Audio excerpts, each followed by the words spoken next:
मतलब तुम अब पहले वाली लाइन पे आ गई हो, हैप्पी हैप्पी? निम्रा ने भी खुश होकर पूछा। हाँ निम्रा, जिस शख्स की वजह से मैं सब कुछ छोड़कर उसे भागती फिर रही थी, जिसकी वजह से अपना करियर तबाह होता हुआ देखा, मेरी जिम्मेदारी अब उसी को सौंप दी गई है। किस्मत किस्मत का खेल तो देखो, मैं वही उन्हीं में पढ़ने जाती हूँ और वो भी उसी शख्स की निगरानी में। तो अब उसे डर नहीं लगता? नहीं यार, वो तो मेरी समझ में ही नहीं आता। मेरे सारे अंदाजे गलत होते जाते हैं उसके बारे में। अच्छा, क्यों? ऐसा क्या कर दिया अब उसने? मुझे लगा था शादी से इनकार करने को फोर्स करने के बाद वो मुझसे नफरत करने लगेगा और शायद मुझे अपने घर में बिल्कुल भी पसंद ना करे, या फिर वो मुझे अपने घर में देखकर कोई ज़बरदस्ती करे। लेकिन ऐसा तो कुछ भी नहीं है। उसका रवैया तो नॉर्मल है, जैसे ऐसे मुझसे कोई नाराज़गी और गुस्सा नहीं है, या फिर वो जैसे मुझे पहले से कभी जानता ही नहीं है। मैंने कहा था ना, तुम्हारे सारे अंदाजे गलत हो जाएंगे, वो इतना बुरा नहीं है। तुम ऐसे ही उसके बारे में बहुत कुछ गुमान करती रही हो और आप देखो खुद ही मान रही हो। मैं ऐसी हूँ, तुम तो जानती हो, बहुत जल्द टेंस हो जाती हूँ और हर बात को ज़्यादा सोचती हूँ। निम्रा देखो, मैं उस हादसे के बाद अपनी किस्मत को कोसने लगी थी, उसको बहुत बदनसीब समझने लगी थी। मुझे लगा था मेरी ज़िंदगी अब ऐसे ही अंधेरों में गिरती जाएगी, मैं कभी अपनी मंजिल हासिल नहीं कर पाई। लेकिन देखो, खुदा कितना मेहरबान है, उसकी रहमत तो मुझ पर टूट कर बरस रही है। आप देखो, मुझे मेरा सालों बाद बिछड़ा हुआ ख़ानदान कैसे मिला दिया, और वो सब तो मेरे लिए बेचैनी से कई सालों से मुंतज़िर थे, हालांकि मैं तो उनका नाम तक नहीं जानती थी। हादसे किसके साथ नहीं होते? कभी कहीं से सुना किसी का कत्ल हो गया, किसी का रेप, तो किसी पर तशद्दुद। सब भी खुदा की मखलूक हैं, वो भी तो दर्द दर्द से गुजर जाते हैं। हालांकि ना मेरा कत्ल हुआ, ना मुझ पर कोई तशद्दुद हुआ और ना ही मेरी इज़्ज़त रुसवा हुई। ये भी तो मेरे मालिक की मुझ पर अनायत है ना कि मैं सही सलामत हूँ आज। अगर मैं दोबारा ना पढ़ती तो शायद एक दुख ज़िंदगी भर रह जाता कि मैं मम्मा पापा की ख्वाहिश पर ज़्यादा पढ़ लिख ना पाई। लेकिन देखो, वो भी अब सब ठीक हो गया है और मैं पढ़ने भी लग गई हूँ। हाँ ये तो है, मैं तुमसे कहती थी ना, सारी परेशानियाँ वक्ती होती हैं। हम नहीं जानते होते खुदा ने हमारे लिए क्या लिखा हुआ है, लेकिन जो लिखा होता है वो हमारी तवक्को से हटकर और बहुत ही आला होता है। वैसे और सुनाओ, मेरे बगैर पढ़ने में मज़ा आ रहा है तुम्हें? मुझे मिस तो करती होगी। हाँ तुम्हारी बहुत याद आती है, और पता है इतनी परेशान हुई थी मैं असाइनमेंट को लेकर, यार अकेले समझ ही नहीं आ रहा था क्या करूँ। फिर उस अली ने हेल्प कर दी, और पता है उस दिन मेरी प्रेजेंटेशन काफ़ी अच्छी हुई थी। सर ने खूब तारीफ़ की मेरी। सारी क्लास में मेरी प्रेजेंटेशन सबसे मुख्तलिफ और वेल मेड थी। अरे वाह, उसका मतलब सारा क्रेडिट अली जनाब को जाता है। हाँ, जहन उसका काफ़ी अच्छा है, काफ़ी अच्छा चलता है उसका। वैसे उसने भी एमबीए ही किया हुआ है। वैसे तुमने उसे थैंक्स बोला? नहीं, उसे तो नहीं बोला, लेकिन चाचू को फ़ोन पे बता दिया था कि आप क्या बोल दिया था, यही कि क्या बोल दिया था, यही कि अली अच्छे से मेरा ख्याल रखता है, उसने मेरी हेल्प की वगैरह। अच्छा, मतलब निशा अहमद आप अली अहमद की तारीफ करने लगी है, जो कभी उसकी शिकायत लगाया करती थी। आप जो सच था वही बोला ना, चाचू पूछते जो रहती हैं, लेकिन अब चाचू ने मेरे लिए और भी मुश्किल खड़ी कर दिया। क्यों, अब क्या हुआ? मैंने जो चाचू को बताया कि अकेले मैं पढ़ाई कवर नहीं कर पा रही, कोई कोचिंग क्लास ज्वाइन कर लूँ एक्स्ट्रा टाइम में, तो बोलने लगे यूनी से वापस आकर थक जाओगे, फिर कहीं दूसरी जगह जाने की तैयारी में लग जाओ तो तुम आराम नहीं कर पाओगी। इसलिए उन्होंने अली को बोल दिया कि आइंदा वो मेरी पढ़ाई में रोज़ाना हेल्प करेगा। मतलब अब मुझे घर पर किताबें लेकर उसके पास पढ़ना पड़ेगा। तुम कितनी खुशकिस्मत हो कि तुम्हारे रिश्तेदार कितने केयरिंग है। वैसे भी ये तो बहुत अच्छी बात है, घर पे पढ़ाने वाला मिल रहा है, और क्या चाहते तुम्हें? अब खुदा का वास्ता तुम्हें फिर से इस बात को लेकर अपसेट मत हो जाना, और जैसा चल रहा है वैसे चलने दो। उसके पास पढ़ोगी तो तुम्हारी कारकर्दगी सबसे बेस्ट रहेगी हर सब्जेक्ट में।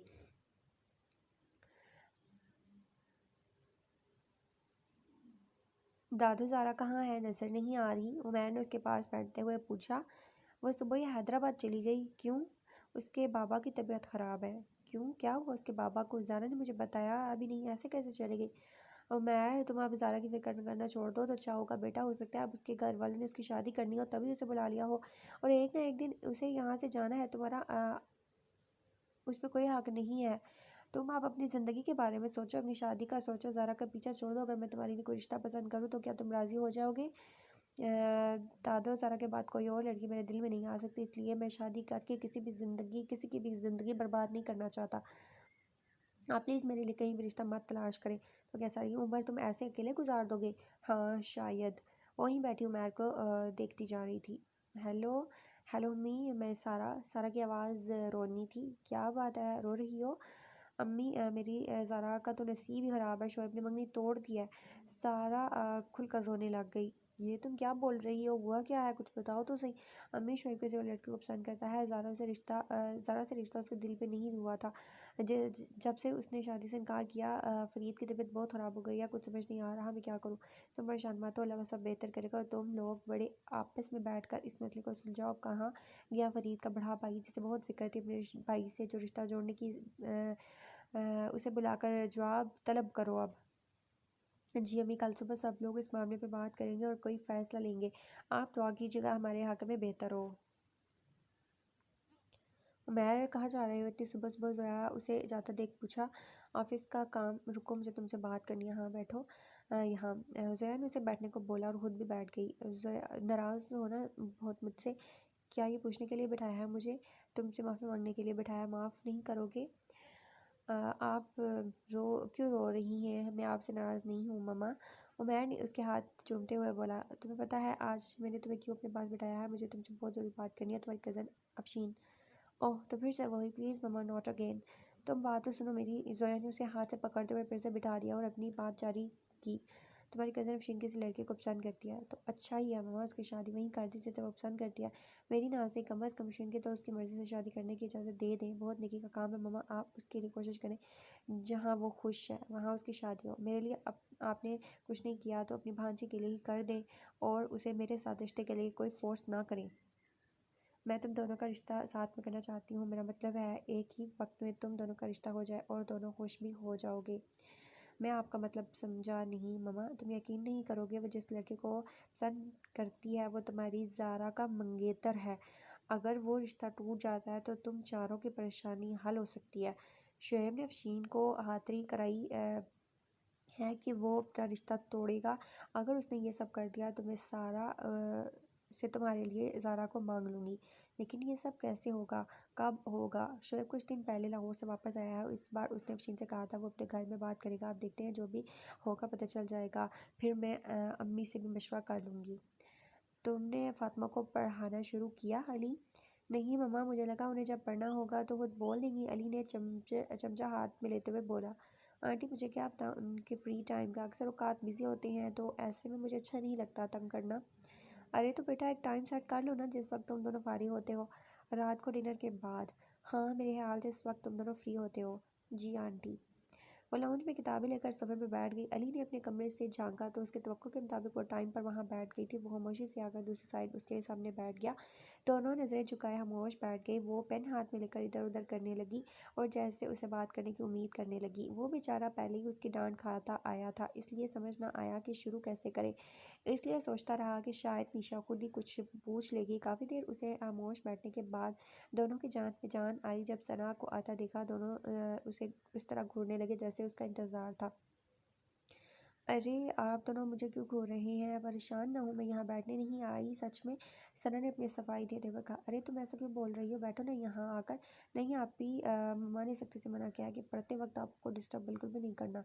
कोई डिस्टर्ब नहीं होता, बैठो तुम, लेकिन हाँ थोड़ा बस कंट्रोल करना बातों पे। अली ने मुस्कुराते हुए उस पर टोक दिया। वो भी चाहता था सना वहाँ बैठे ताकि निशा को कोई उलझन ना हो। वैसे सना, आज क्लास में हमने ये टॉपिक पढ़ा था जिसके कुछ पॉइंट्स में कवर नहीं कर पाई। निशा ने किताब खोलकर सना से खिताब किया, लेकिन बताना अली को चाहती थी। बात करते वक्त उसने पलकें उठाकर अली को देखा जो खुद उसकी तरफ मतवज्जा था। मैं देखूँ कौन सा टॉपिक है? अली ने उसके सामने हाथ तो बढ़ाया लेकिन नज़रें कहीं और जमाई। सना ने किताब उठाकर उसे थमा दी। वो थोड़ी दूर पर बैठा था। वो पढ़कर डिफाइन करने लगा।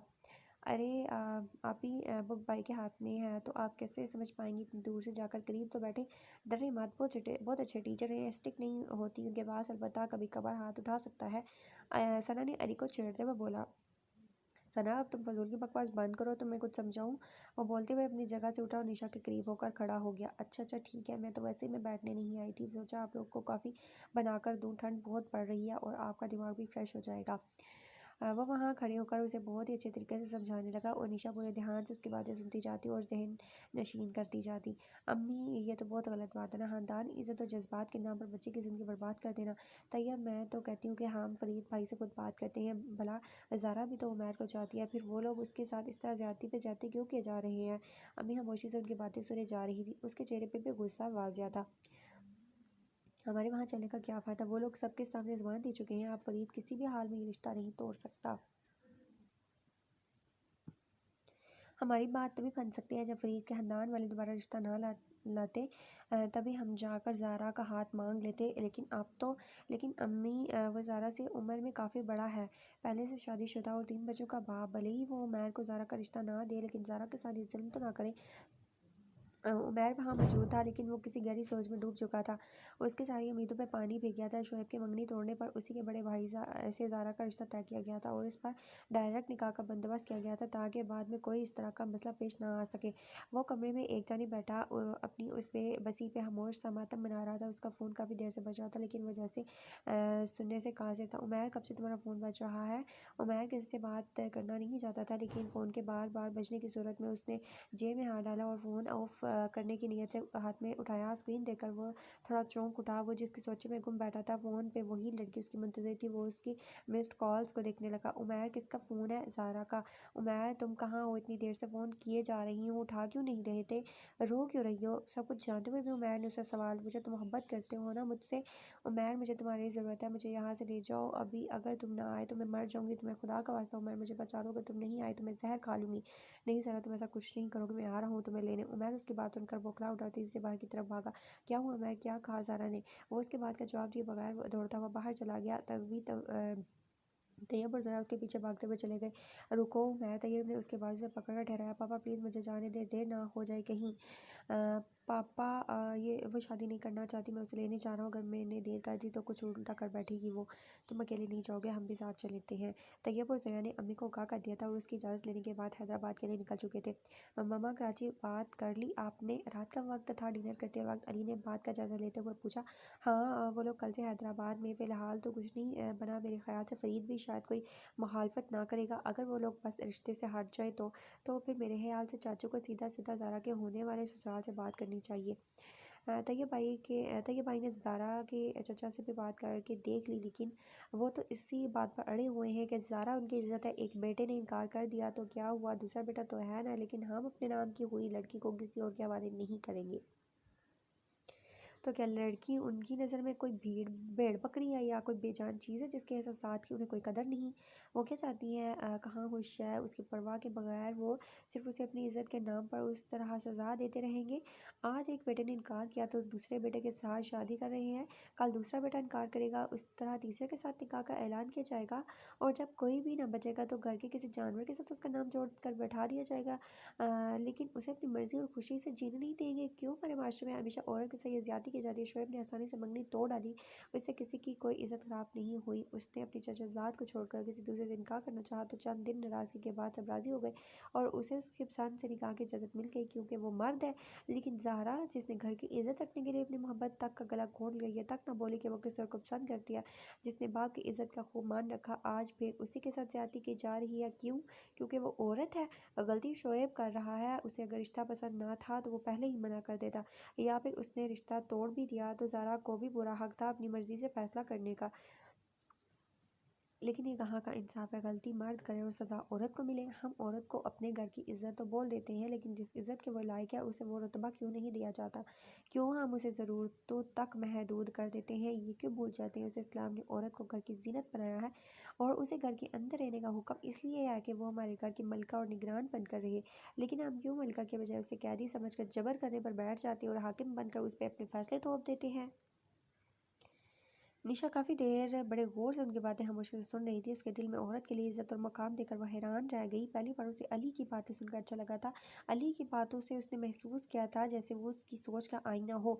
जैसा ये सोचती है, अली के लफ्ज़ों में उसकी सोच झलक रही थी और वो उसको घूर कर देखने लग गई। अली, रिलैक्स हो जाओ। निशा खामोश बैठी उसे घूर रही थी और वो आज उसे कुछ इज्जत के लायक लगा था। सच कहते हैं, जो किसी और को इज्जत देता है वो खुद भी इतनी इज्जत कमाता है। आज उसकी बातों में औरत के लिए इज्जत और एहसास देखकर निशा के दिल में उसके लिए इज्जत बन गई थी। डिनर के बाद वह मामूल के मुताबिक लाउंज में आकर बैठ गई और अली के सामने बैठ गया उसके, लेकिन वो किसी सोच में गुम था। अब उसी बात को सोच रहा था वो। निशा ने किताब खोलकर उसके सामने रखी और खामोशी से उसे देखती रही। वो शायद पढ़ाने के मूड में ना था। अगर आपका मन नहीं तो मैं जाऊँ? I am sorry. वो ज़ारा के बारे में सोच रहा था, उसने चिंता कर कहा, जैसे किसी बड़ी खुमार से बाहर निकला हो। ज़ारा के साथ हुई नाइंसाफ़ी का सुनकर अली को बहुत दुख हुआ था। न जाने कितने घरों में ऐसे मसले रोज़ होते होंगे और हर बार मज़लूम औरत को ही सब सहना पड़ता है। अगर मर्द औरत को पाँव की जूती के बजाय सर का ताज तस्लीम कर ले तो वो कभी उसके साथ नाइंसाफ़ी ना करे। औरत उसके दिल लुभाने का सामान नहीं, बल्कि उसके कदम से कदम मिलाने वाला साथी होता है, जिसको अगर उसका सही मुकाम और इज़्ज़त दी जाए तो वो कभी भी बाइस नदामत नहीं बनती। औरत को कम अकल और सिर्फ 4 दीवारों तक महदूद रहने वाले असल में अपने महदूद सोच का सबूत देते हैं। वो भी उसकी बातों में सर मिलाते हुए अपने ख़यालात बांटने लगी और वहीं बैठ गई। काफ़ी देर तक वो इस मौज़ू पर बात करने लगे।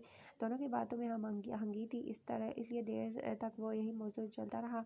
दोनों की सोच एक दूसरे से मुख्तलिफ ना थी। वो अब पढ़ने पढ़ाने के बजाय इस मौज़ू को छेड़ बैठे थे। दोनों अपने इख्तिलाफ़ात इस वक्त भूल बैठे थे। निशा को उसकी आज़ाद ख़याली और औरत के लिए आला मुकाम बहुत मुतासिर किए थे, इसलिए उसका मन नहीं किया कि वो उसे खामोश होने को कहे। शाम के वक्त सूरज ढल चुका था। सर्दी कुछ हद से बढ़ रही थी और कमरे से निकलकर अकेले लाउंज में बैठने कोई आम मालूमात की किताब पढ़ रही थी और साथ ही ठंड का असर कुछ कम करने चाय का सूप पी रही थी। किताब में कोई दिलचस्पी बातें थीं जिसको पढ़ते वक्त वो खूब इसमें नज़रें टकाए पढ़ रही थी और रफ्ता रफ्ता वक्त बदलती जाती। अचानक उसकी तवज्जो किताब से हटकर दरवाजे की तरफ आई। जब उसने किसी के आने की आहट महसूस की, अली की आमद से उसने दुपट्टा ठीक किया और सीधी होकर बैठ गई और फिर किताब में मतवज्जा हो गई। वो ऑफिस से आया था, सीधा अपने कमरे में गया, चेंज किया और लॉन्च की तरफ आ गया। सना, एक कप चाय बना दो। वो मफलर पहनते हुए सोफे पर बैठे रहने लगी और सना को आवाज़ लगाई।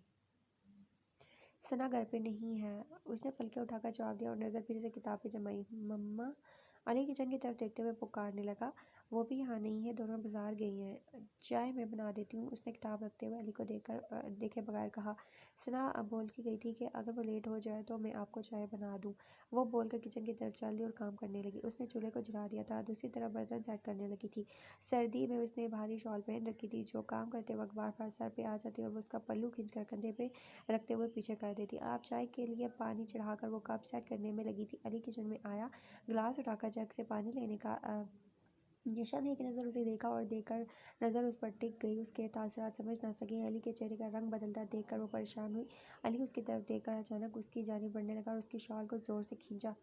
ये क्या बदतमीज़ी है? उसका दिल ज़ोर ज़ोर से धड़का। अली की इस हरकत पर शदीद गुस्सा हुआ। इससे पहले कि वो कुछ बोल पाता, निशा ने पूरी कुव्वत के साथ उसे धक्का दिया और इस तरह निशा के अचानक करदा अमल की बिल्कुल तवक्को न थी, इसलिए वो खुद को संभाल न पाया और जाकर टेबल में लग कर गिर गया। उसके हाथ से गिलास गिरकर टूट गया था, जिसके ज़रिए अली के हाथ में चुभने से खून बहने लगा। वो इसी एक पल में न जाने क्या सोच बैठी थी। वहीं खड़े उसका दिल ज़ोर से धड़क रहा था।